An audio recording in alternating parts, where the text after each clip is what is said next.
Today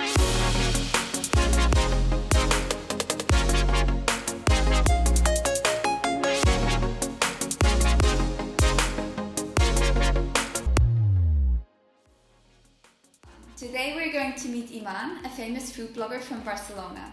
He recently moved to Marbella, but he's continuing his food blog from over there. My name is Iman. I'm 29 years old, and when I was 15 years old, we had our own family business restaurant. So since that time, since I was in high school, I was always thinking about food and restaurants and hospitality.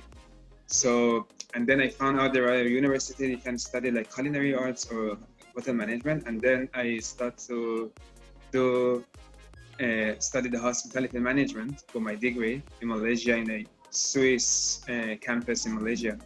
I moved back to Iran and I opened my burger shop there. It was a good business for 3 years, and I sold it to one of my friends. Then I moved to Barcelona to study my master. And after I did my internship in Ibiza as a food and beverage assistant manager, I just fell in love with Spain and I decided to stay. So when I moved back to Barcelona, I changed my career from a restaurant manager or a front line of the restaurant to come back behind the kitchen to work as a chef. So since 2 years ago, almost, I started to work as a chef. And 1 month ago, I moved here as an assistant of this company that they are opening a member club. They're having a brunch place in Marbella. They're opening 3 other places. They have a gym. It's a growing company. So I joined them last month, and I'm here in Marbella right now. How did it go to be ending up as a food blogger today? How did that happen? Well, in I think in 2015, I did my first backpacking trip for 45 days in Europe, and then that time it was not in 2014 actually. That time it was not really common that people take picture of food and post it on social media. It was the beginning of the Instagram time also, but it was not really a big thing to post on Instagram or on Facebook that much. It was only on YouTube for blogging or vines, and so yeah, that's how I start to take pictures and I just share it with my friends, and people start to ask me, what is this food? What is that food? Or where did you eat this food? So that gives me the idea to make a page as a resource so people can go to that page to find where to eat and what to eat. But I never show myself because it was my private Instagram, and when I opened that page, it was a public page. And when I was in Ibiza, I realized there is no Instagram page for food places in Ibiza. When I search on Instagram, I see there is none page.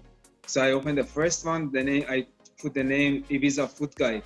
And in the 4 months, I get 4,000 followers in 2017. If you have your passion, you will find, you will love what you're doing, right? So you won't get tired and you just enjoy the process. I mean, every job, every work has its tiredness, of course, but then you will enjoy the process. So I think food photography and in general, this community managing things for the restaurants and being involved with food all the time is something that I was imagining, and I get it. Do you think moving around, seeing different cultures, experiencing different countries helps with opening up and being creative in the hospitality industry? Definitely helps, and I've done quite backpacking, and I traveled to other countries for to try their food, to see their culture and stuff like that, and it's really helped me, and that's one of the reasons I like cooking, because when you cook and you serve food to people, it's a nice feeling, when you feed people and you talk to the people, you have this conversation. It's really nice thing, and I think definitely going around, living in different cities in different countries makes me feel that, makes you to like that more.